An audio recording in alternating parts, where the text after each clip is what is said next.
కూడా మన సంఘాలన్నీ కూడా ఇటువంటి అనేకమైనటువంటి ఆత్మ సంబంధమైనటువంటి పతనముతో కూడినటువంటి ఆత్మీయముగా నష్టపోయేటటువంటి అనేక పరిస్థితులు కూడా వెళుతున్నాయి. మనకందరికీ పరిచయం, వాటిని చెప్పని అవసరం లేదు. వాటన్నిటి నుంచి మన సంఘము, ఎబ్రోన్ సంఘము, ఎబ్రోన్కు అనుబంధంగా ఉన్న సంఘాలన్నీ ప్రపంచమందంతటా విడుదల చెందాలి అంటే, వాటన్నిటి నుంచి విడిపించబడాలి అంటే, వాటన్నిటి మీద విజయం పొందాలంటే, సాతానికులన్నింటినీ భయపరచాలి అంటే ఉపవాసముతో కూడినటువంటి ప్రార్థన, పశ్చాత్తాపముతో కూడినటువంటి ప్రార్థన, కన్నీటితో దేవుని సన్నిధిలో మొరపెట్టి విలపించి యాచన ప్రార్థన చేసేటటువంటి హృదయము, దేవుని సన్నిధిలో పశ్చాత్తాపముతో కూడినటువంటి మన హృదయాన్ని దేవుని సన్నిధిలో కుమ్మరించుకునేటటువంటి ఆత్మీయ అవగాహన మనము వ్యక్తులముగా, కుటుంబాలుగా కలిగి సంఘంతో ఏకీపించి ప్రార్థించే అనుభవంలోనికి రావాలి అని పరిశుద్ధాత్మ దేవుని ద్వారా మనము హెచ్చరించబడుతూ ఉంటున్నాం. మొట్టమొదటిగా ఏ విధంగా ప్రార్థించాలి అని మనం గమనించినట్లయితే, గోని బట్టె కట్టుకుని అంగలార్చుడి, బలిపీఠం వద్ద పరిచయం చేయవాల లోడి, నైవేద్యమును పానార్పణను మీ దేవుని మందిరంలోకి రాకుండా నిలిచిపోయేను. కాబట్టి గోని పట్ట ఎప్పుడు కట్టుకుంటారు? పరిస్థితి విస్మించినప్పుడు, పరిస్థితులన్నీ అధిగమించినప్పుడు, ఎలాంటి నిరీక్షణాస్పదం లేనప్పుడు, తండ్రి ఎంతో వేదనతో, దుఃఖముతో, తండ్రి ఇక దేవుని సన్నిధిలో ఎంతగా తగ్గించుకొని వినయముతో, విధేయతతో, విరిగి నలిగినటువంటి హృదయముతో ఆ స్థితిలోనికి వచ్చి దేవుని సన్నిధిలో ప్రార్థించాలి. ఆ స్థితిలోనికి వచ్చి మనం ప్రార్థించాలి. ఏదో మామూలుగా వచ్చి ప్రార్థించేది కాదు. వినయమైనటువంటి హృదయం, నలిగినటువంటి హృదయము, దేవుని సన్నిధిలో తగ్గింపుతో కూడినటువంటి హృదయము. దేవా, మా హృదయంలో ఉన్నటువంటి ప్రతి విధమైనటువంటి అక్రమము, అన్యాయము, అవిధేయత, వెచ్చించుకునే పరిస్థితి, అతిశయించే పరిస్థితి, గర్వము, వాటన్నిటినీ విడిచిపెట్టి నీ సన్నిధిలోనికి సంఘముగా మేము ఏకముగా కూడి మమ్మల్ని మేము తగ్గించుకొని వినయముతో, విధేయతతో మా హృదయాలను కుమ్మరించుకునే దానికి ఉపవాసం ఉండి సంఘముగా ఏకమై ప్రార్థిస్తున్నాము అనేటటువంటి ఉన్నతమైనటువంటి హీనమైనటువంటి స్థితిలోకి వచ్చి మొట్టమొదటిగా మనము ప్రార్థించేది నేర్చుకోవాలి. మనం గమనించినట్లయితే మనము నెహమ్యా ఏ విధంగా ప్రార్థన చేశాడు? నెహమ్యా గ్రంథంలో మనం చూసినట్లయితే 3వ వచనం, 4వ వచనం, 3వ వచనం, వారు చెరపట్టబడిన వారిలో శేషించిన వారు ఆ దేశంలో బహు శ్రమను, నిందను పొందుతున్నారు. మరియు యెరూషలేము యొక్క ప్రాకారం పడదోయబడినది, దాని గుమ్మములను అగ్ని చేత కాల్చిబడినవని నాతో చెప్పిరి. ఎప్పుడైతే ఈ మాటలు, యెరూషలేము యొక్క ప్రాకారాలన్నీ పడదోయబడ్డాయి, యెరూషలేము యొక్క గుమ్మములన్నీ అగ్ని చేత కాల్చివేయబడ్డాయి అనే మాట ఎప్పుడైతే విన్నాడో, ఆయన ఇంకా ఏమాత్రమును ఆ రాజు యొక్క సన్నిధిలో ఉండేదానికి ఏమాత్రం ఇష్టపడలేదు. తన ఉద్యోగాన్ని కూడా వదిలిపెట్టుకునేదానికి వదిలిపెట్టాడు.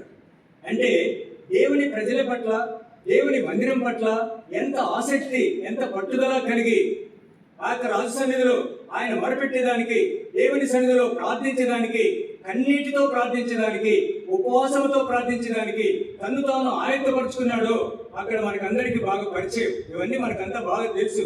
సందర్భాన్ని బట్టి నేను చెప్తూ ఉన్నాను. 4వ వచనంలో చదివినట్లయితే, ఈ మాటలు వినినప్పుడు నేను కూర్చుండి ఏడ్చి కొన్ని దినములు దుఃఖముతో ఉపవాసం ఉండి ఆకాశమందుని దేవుని ఎదుట విజ్ఞాపన చేసి తిని. ఎలా చేశాడు?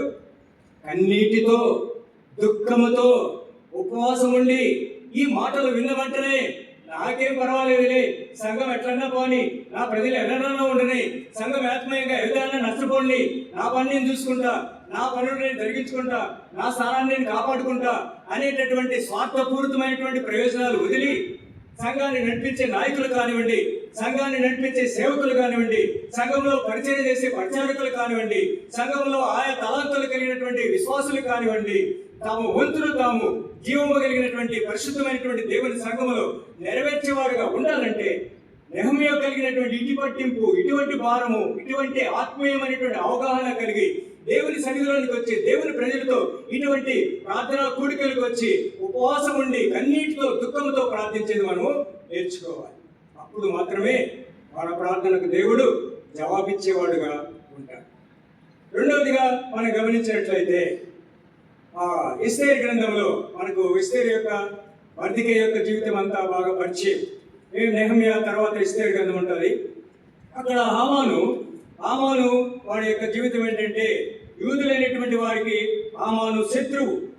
3వ అధ్యాయం ఎస్తేరు గ్రంథం 3వ అధ్యాయంలో చూసినట్లయితే 11వ వచనంలో అమ్మోనాదాతు కుమారుడైన అగాగీయుడకు హామాను, ఆ వెండి నీకు ఇవ్వబడినది, నీ దృష్టికి ఏది అనుకూలమో అది నీ జనులకు చేయనట్లుగా వారును నీకు అప్పగింపబడినారని రాజు సెలవిచ్చను. ఈ హామాను యూదులకు శత్రువు, యూదులందరికీ శత్రువు హామాను. ఇప్పుడు ఎస్తేరు రాజు యొక్క అంతఃపురంలోనికి తీసుకుని రాబడింది కన్యలందరితో సమానముగా శుద్ధి చేసుకునే కార్యక్రమం కొరకు. మరి ఎస్తేరు యొక్క క్షమాచారంలో తెలుసుకునే దానికి ప్రతిరోజు రాజు యొక్క అంతఃపురంలోనికి ఆయన వెళ్ళి ఎస్తేరు ఎలా ఉంది అని పరీక్షిస్తూ ఉన్నాడు. హామాను మంత్రులందరికంటే కొద్దిగా హెచ్చు స్థానాన్ని దేవుడు ఆయనకి ఇచ్చాడు, అహస్వరోసు రాజు.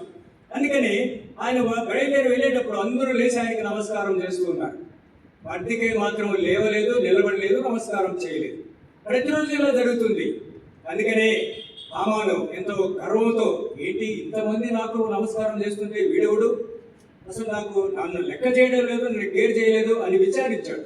ఎవరైనా ఎక్కడి నుంచి వచ్చాడు, వీరి జాతి వీరి వంశము మన జాతికి మన వంశానికి వేరేటువంటిది, వీరు వేరే వంశంతో వేరే జాతికి సంబంధించిన వారు, వేరే వాళ్ళకు వీరు ఒక్కరు, వారికి ప్రాముఖ్యత ఎవరు, వారి దేవుణ్ణి మాత్రమే సేవించేవారు అని సమాచారం వినబడినప్పుడు ఎలాగైనా కానీ ఆయనను మాత్రమే కాకుండా వారి జాతిని అంతటినీ నేను సంహరించాలి అని పన్నాగం పన్నాడు.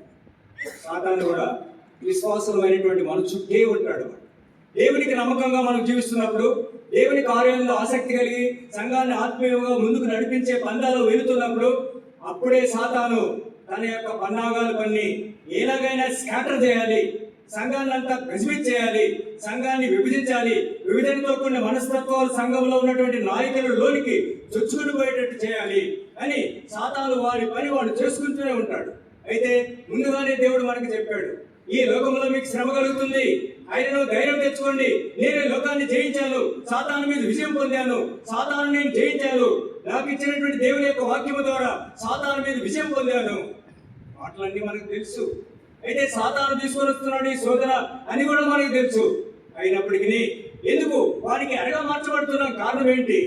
మన స్వప్రయోజనాలు నెరవేర్చుకునే దానికి, మన స్థానాన్ని నిలుపుకునే దానికి, మన యొక్క ఆధిక్యత కొరకు, మన యొక్క పలుకుబడి కొరకు, అనేకమైనటువంటి స్వార్థపూరితమైనటువంటి ప్రయోజనాల కొరకు సాతాను చేస్తున్నాడనే కార్యం తెలిసినప్పటికీ వారిని ఎదిరించాలి అనేటటువంటి విధానం మనకు చక్కగా తెలిసినప్పటికీ దాన్ని సద్వినియోగం చేసుకోకుండా, ప్రార్థనా జీవితాన్ని లేకుండా ఆత్మీయంగా పతనమైపోతున్నటువంటి సంఘాన్ని చూస్తూనే మన ఇష్టానుసారంగా ప్రవర్తిస్తూ వల్ల వచ్చి యథావిధిగా ఏదో అలవాటు ప్రకారం ఆచార ప్రకారం ప్రార్థనలు చేస్తే అటువంటి ప్రార్థనలు దేవుడు వినడు అని ఖచ్చితంగా దేవుడి వాక్యం ద్వారా పరిశుద్ధాత్మ దేవుడు మనతో మాట్లాడుతూ ఉంటున్నాడు. అందుకని దేవుని యొక్క మందిరం పట్ల, దేవుని యొక్క ప్రజల పట్ల, దేవుని యొక్క కార్యాలయాల ఆసక్తి కలిగి పట్టుదలతో, భారముతో, విశ్వాసముతో, హృదయపూర్వకముగా మన యొక్క హృదయాన్ని దేవుని సన్నిధిలో నీళ్ల వలె కుమ్మరించుకోవాలి. అది దేవుడు మన నుంచి కోరేటటువంటి పరిస్థితి. అందుకని ఇక్కడ చూసినట్లయితే అప్పుడు ఒక అహస్వరోసు రాజు దగ్గరికి వెళ్తాడు. ఈ విధంగా ఒక శాసనం చేయండి, మనకు సంబంధించినటువంటి వారు వేరే జాతి వారు ఉన్నారు ఇక్కడ, వారుంటే మీ యొక్క రాజ్యానికి కూడా కొద్దిగా కష్టమవుతుంది అని ఒక శాసనాన్ని తెచ్చి ఆదారు అను 12వ నెల 13వ దినాన 127 సంస్థానాలు ఉన్న యూదులందరూ ఒక్కరి కూడా మిగిల్చకుండా పశువులేమి, స్త్రీలేమి, పురుషులేమి అందరూ సంహరించబడాలి అని శాసనాన్ని రాజు ముద్ర వేసి 127 సంస్థానాలకు పంపించాడు. ఆ వార్త మర్దెకైకి వినబడింది. అప్పుడు మర్దెకై ఏం చేశాడు? ఏమో పర్వాలేదులే, నేను ఇక్కడి నుంచి వెళ్ళిపోతే సరిపోతుంది, నా ప్రాణాన్ని నేను కాపాడుకుంటే సరిపోతుంది అనుకోలేదు. 4వ అధ్యాయంలో మనం గమనించినట్లయితే ఎస్తేరు గ్రంథం 4వ అధ్యాయం, జరిగినదంతయో తెలియగానే మర్దెకై తన బట్టలు చింపుకొని, గోనె బట్టలు వేసుకొని, బూడిద వేసుకొని పట్టణం మధ్యకు వెళ్ళి మహాశోకముతోనూ రోదనం చేసి రాజు గుమ్మం ఎదుటికి వచ్చెను. గోనె పట్ట కట్టుకుని వాడు రాజు గుమ్మమున ప్రవేశింపకూడదన్న ఆజ్ఞ కలదు. గోనె పట్ట కట్టుకుని మహా దుఃఖముతో, ఏడ్పుతో, రోదనతో మునిగిన వారైరి. యూదులందరూ అనేకులు గోనెను, బూడిదను వేసుకుని పడి ఉండిరి. యూదులందరికీ అన్ని సంస్థానాలకు పంపబడింది. ఆ వార్త విన్నటువంటి యూదులందరూ సమాజ మందిరంలోనికి వెళ్ళి గోనెపట్ట కట్టుకొని దుఃఖముతో వేదనతో బూడిద పోసుకొని ప్రార్థనా జీవితాన్ని గడుపుతున్నారు. ఈ సమాచారము ఎస్తేరు దగ్గర కూడా తీసుకుని రాబడింది. అప్పుడు ఎస్తేరు ఎందుకు అలా గోనెపట్ట కట్టుకున్నాడో సమాచారం విన్నది. అప్పుడు మొర్దెకై చెప్తాడు, ఈ సమయం కొరకే దేవుడు నిన్ను ఈ స్థానంలో రాణిగా ఉంచాడు, కాబట్టి ఒకవేళ నీవు సహాయం చేయకుంటే వేరొక వైపు నుంచి మాకు సహాయం వస్తుంది అని చెప్పినప్పుడు ఎస్తేరు చెప్తుంది. ఏమని చెప్తుంది? ఇదే చూసినట్లయితే ఇది 4వ అధ్యాయం చూడండి. అప్పుడు ఎస్తేరు 15-16 వచనాలు.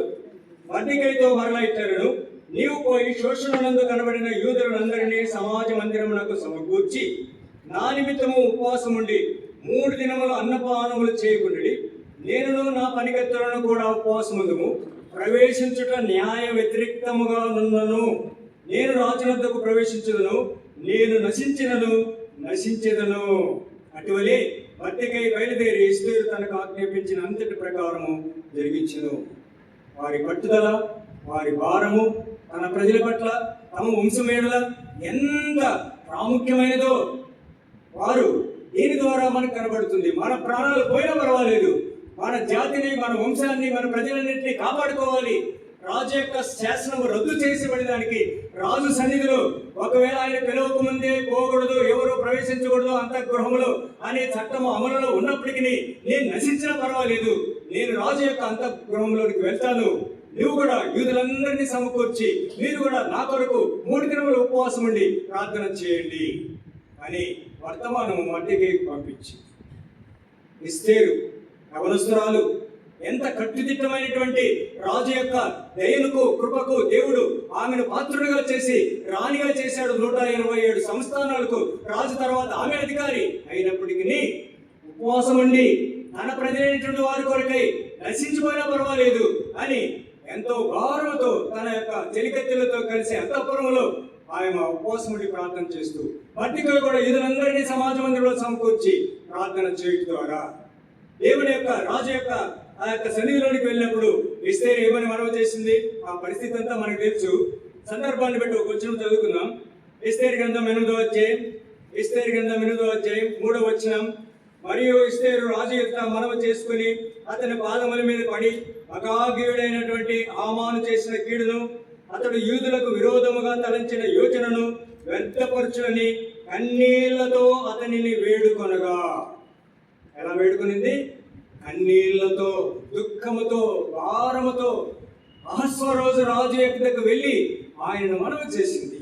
అప్పుడు ఆమె మనవును అనుగ్రహించి ఏ విధంగా ఆయన చట్టాన్ని తిరిగి రద్దుపరిచి అదే నెల ఆదారు నెల 12వ నెల 13వ దినమున యూదులకు అందరూ సంహరించబడాలని రాజు ఇచ్చినటువంటి శాసనాన్ని రాజు తన ఉంగరాన్ని తీసి మొర్దెకై ఇచ్చేసి రాజు చేసిన ఆజ్ఞను మాదీయులు పార్శీకుల యొక్క ఆ చట్టాన్ని రాజు కూడా మార్చలేడు, కాబట్టి నా యొక్క రాజు ముద్రను మీరు ముద్రించుకొని దానికి అనుగుణంగా మీరు శాసనం చేసి తీసుకురండి, ముద్రించండి అని చెప్తాడు. అప్పుడు అదే నెలలో చూడండి 8వ అధ్యాయం 11వ వచనం చివరి భాగం. ఒక్క దినమందే అనగా ఆదారు అని 12వ నెల 13వ దినమందే ప్రతి పట్టణమందు యూదులు కూడుకొని తమ ప్రాణములను కాపాడుకొనుటకు ఆయా ప్రదేశముల నుండి తమకు విరోధముగా జనులకు అందరికీ శిశువులను స్త్రీలను కూడా సంహరించి హతము చేసి నిర్మూలము చేసిరి. చట్టము మార్చివేయబడింది. ప్రార్థనకు అన్నిటికంటే అధికమైనటువంటి శక్తి దేవుడు ఈ లోకములో తన ప్రజలకు ఏది ఇచ్చాడంటే ప్రార్థనా జీవితము. అన్నిటికంటే ప్రాముఖ్యంగా ఉపవాసముతో కూడినటువంటి ప్రార్థన. చట్టాలను కూడా మార్చివేసడానికి శక్తి కలిగినటువంటిది ప్రార్థన. చట్టం మార్చివేయబడింది. యూదులంతా ఏ దినాన్ని సంహరించబడాలో అదే దినాన్ని వీధులకు వ్యతిరేకముగా చేసినటువంటి వారంతా సంహరించబడ్డారు. సంతోషము, సమాధానము ప్రజలందరికీ, యూదులందరికీ కలిగింది. సంతోషంతో పండుగ చేసుకున్నారు. యూదుల యొక్క భయము, అందరికీ దేవుని భయం కలిగి ఆ మతాన్ని అనేకులు స్వీకరించారు. మనం పోయి ప్రకటన చేస్తున్నాం. అనేక మంది యవనస్తులు వెళ్తున్నారు, సిస్టర్స్ వెళ్తున్నారు, అనేక ప్రాంతాలకు ధైర్యంతో వెళ్ళి సువార్త ప్రకటిస్తున్నారు. చాలా మంది కరపత్రికలు తీసుకుంటున్నారు, కొంతమంది ఆటంకాలు కలిగిస్తున్నారు. అయినప్పటికీ వాళ్ళు ప్రకటిస్తూనే ఉన్నారు.